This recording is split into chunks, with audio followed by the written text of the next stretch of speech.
make a freak mistake, Bills have a shot here. They have a shot. And you know what? They took a shot right after this. As McCall Harmon just throws the coat over top, and guys coming over saying, hey, just chill, we'll come back to you later. All right, Knox, who's there? It's Dawson. That's a touchdown. So at this point, the Bills are up 9-0. Look at the fellas talking to him. Even Patrick Mahomes came over and said, McCall, chill, I'm going to come to you. Second quarter now, let's move this along. Look at him, talking to his guy. Hey, McCall, pick your head up, bro. We're going to make some plays. And what does he do? He gets it right back to him. How about that?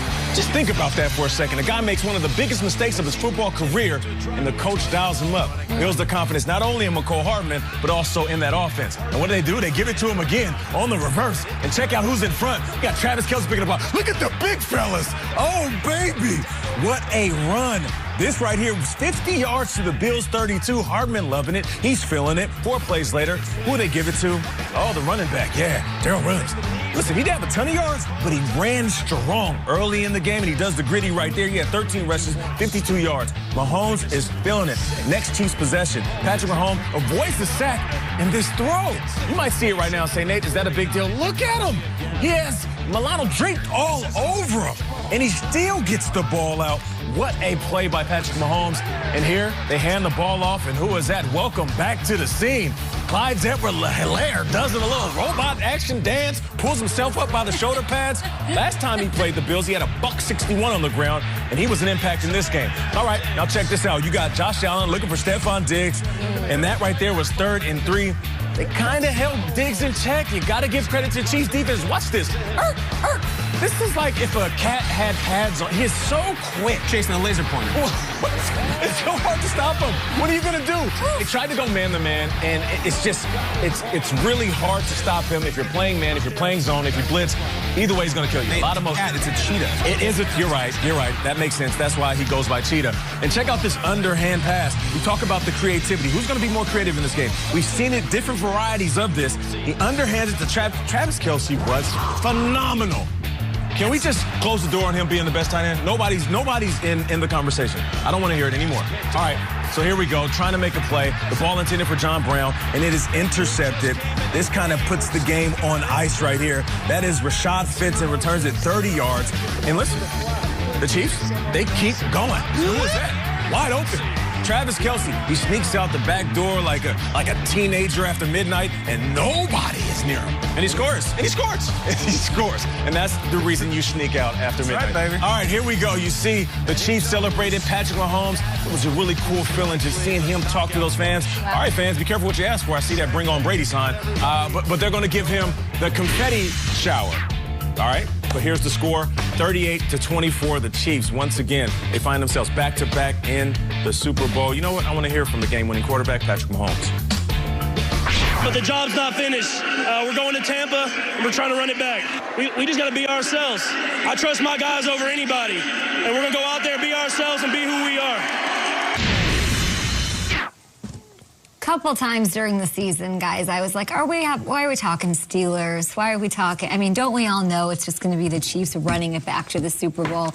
I don't know that they taught us anything yesterday other than solidifying and making the statement, we're the best team in the NFL, and by the way, our defense is pretty good too. What statement do you think the Chiefs made in their win and dismantling of the Buffalo Bills last night? That statement went like this. Whoosh. Yeah. It was a slow-motion guy getting hit with the cannonball with the goggles on, and his boom, zap, pow, Batman punching. All the onomatopoeias. Yeah, all of them. Every onomatopoeia was put on the Bills' faces last night. The Chiefs are so good. You know how I knew when the Bills were in trouble? You know how I knew when they were screwed? When they went up 9-0. I'm like, they're done. Yeah? I'm not laughing at the Bills. I'm just laughing at... Of course, because we know, we get it. My wife sits down and she goes, oh, the Bills are doing well. I'm like, no, they're doing terribly. 9-0 is not where you want to. Don't piss the Chiefs off. You have to sneak up on them. You got, like when they muff the punt, don't punch in that touchdown. Yeah. Take a field goal. Don't piss them off. That's funny. And they did. And it was like 9-0. Oh, we're awake now. Whoosh. And as far as, Bills Mafia, I'm thinking of another mafia. You can cue Layla right now. I'm thinking of Carbone frozen in the truck and Johnny roast beef in the pink Cadillac. That was a vicious, brutal ending. Bills, fun story, great fan base. They'll be back. The Chiefs were so much better and so good and so fast and so unstoppable. It was a brutal end to a great run for Buffalo. Chiefs amazing. Would you say the Fenton pick was a Lufthansa heist? Is that what you would say? Jimmy! Patrick! He's in the shower. We did it. Karen! I would say this, though. The guys liked it in the crew. Karen's changing now, Peter. We're going to laugh here. We're good.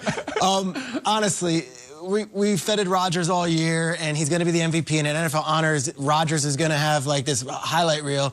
Mahomes is the best player in the league, and yesterday he showed it yet again on 1 foot, essentially. I'm telling you, he had turf toe, and it was bad. I don't know what they did with him pregame to get him looking like he did. I'll have some what he's having. Some of these second quarter plays are insane, and I want to see some of them. The pass to Kelsey might not get mentioned here. 3rd and 6. This is just an insane play by a quarterback playing with 9 toes. Yeah. Turf toe is not something you want to see, and Matt Milano gets a hold of him, but he makes it happen. Kelsey had more catches than Mahomes had toes in the first half. Seriously, Kelsey had 10 catches before the game was even started, and then it's a fake pitch. He wiggles around. I mean, this stuff here, no one does this, and then from Tyreek from there, it's like, I got you. I'll take up another 10 yards. It's nothing against Rodgers. It's nothing against Josh Allen. It's just every time we doubt him, Mahomes finds a way. And for me, this is what I was looking for. The grit game, the tough game, the Willis Reed moment. And he had it. He was playing hurt there yesterday, and it was concussion protocol all week. But playing hurt, still finds a way, and is still his unbelievable self. Mahomes is doing stuff historically that's never been done. And we're in the midst of it. Maybe we should embrace it. Yeah, I learned a couple of things. One, bury the narrative that playing behind is a bad thing, because these guys have proved that they can win. They did it last year in the playoffs. They did it once again here in this AFC Championship game. And the second thing we learned, that Travis Kelce is the best tight end, period. There's some good tight ends out there. Don't get me wrong. I love George Kittle. He's great. He's not Travis Kelce. Travis Kelce is phenomenal. He is the best route runner. He is strong. He knows how to play from outside, inside. He has the grit to play over the middle and take hits. And when Patrick Mahomes is leaving the pocket, he knows exactly where he needs to be. He's not the guy to go deep. When Patrick Mahomes starts to scramble and does this, all right, let me just extend the play a little bit, Travis Kelce anchors himself in a spot where only Patrick Mahomes knows where he's at. And on top of that, he's a great blocker. You remember there was well, I don't know if he can block as good as other guys. He's not as strong. No, there was a couple blocks in this game where the big plays wouldn't have happened. Check this out right here. Travis Kelce up top. Hey, you want to get in the end zone? Let me just create a lane for you. And in the long run that McCall Hardman had, he also blew up a guy and drove him downfield. He did that multiple times throughout the game. Yeah. And here it is right here. Where's Travis Kelce at? Let's highlight him. Okay, boom. Let me just move you out the way. That's how you create space. And what makes him special is if you have a tight end like that can run routes like a receiver, and he's an extension of your offensive line, and then he can make blocks like this, that means he never needs to leave the field. You know how dangerous that is, the game plan for any defense? So for me, it's what we already knew, but I hope if you didn't know, you learned that Travis Kelce is by far, hands down, the best tight end in all of football. And because he's the best, and because Mahomes is the best, and because Andy Reid and Eric Bieniemy are among the best, then you forget about their defense. And it was their defense that disrupted everything the Bills were doing. The only team I really saw to do that to the Bills all season long. So credit to Spagnuolo, to Chris Jones, to Tyrann Mathieu for, in those moments looking so great. And they were like feeding him pixie sticks. They made Josh Allen sugar high. We saw him a bunch of times last night, sugar high. Josh Allen, absolutely okay. There were starbursts, fun dip, all that crap was on the sideline. We'll talk about Josh. They're not just an offensive powerhouse, Riggs.